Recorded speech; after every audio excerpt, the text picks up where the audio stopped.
GOP must now navigate through Trump and Trumpism. The President Trump-backed 1776 Commission released a report on the state of American education Monday in what the White House described as rebuttal to the New York Times 1619 Project and other historical accounts that take a critical view of the country's earliest days. The 1776 report, released on Martin Luther King Jr. Day, was developed in response to Trump's call to promote patriotic education in schools. In the report, the commission argues that schools should reject any curriculum that promotes one-sided partisan opinions, activist propaganda, or factional ideologies that demean America's heritage, dishonor our heroes, or deny our principles. Neither America nor any other nation has perfectly lived up to the universal truths of equality, liberty, justice and government by consent, the report says. But no nation before America ever dared state those truths as the formal basis for its politics. And none has strived harder, or done more, to achieve them. Trump first announced plans to form the commission last September after protesters during nationwide protests against racism toppled statues depicting founding fathers who had owned slaves. At the time, the president tweeted that he would stop the radical indoctrination of our students. In one passage, the 1776 Commission argued that America's founding fathers should not be seen as hypocrites for espousing freedom despite the existence of slavery in the country.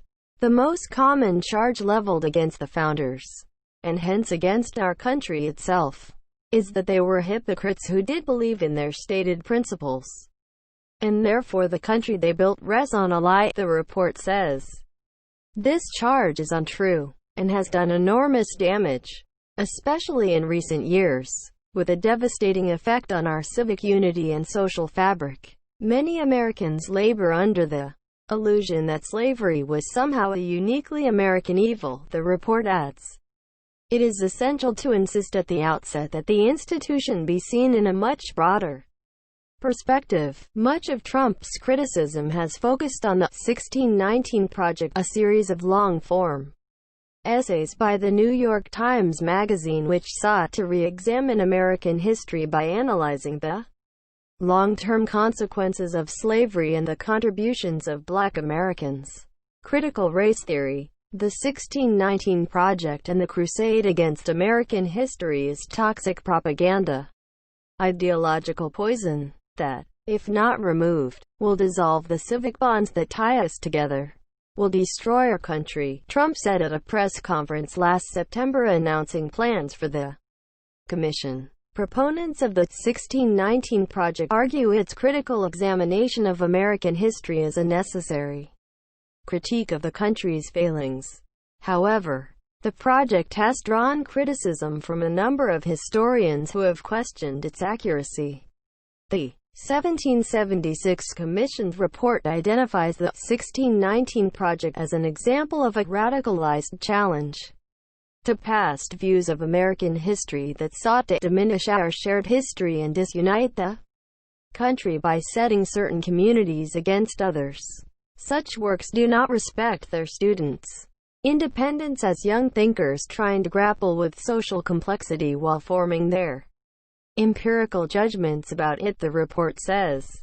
They disdain today's students, just as they doubt the humanity, goodness or benevolence in America's greatest historical figures. They see only weaknesses and failures. Teaching students truth is an illusion, that hypocrisy is everywhere, and that power is all that matters. The report adds that U.S. colleges are often hotbeds of anti-Americanism, libel, and censorship that combine to generate in students and in the broader culture at the very least disdain and at worst outright hatred for this country.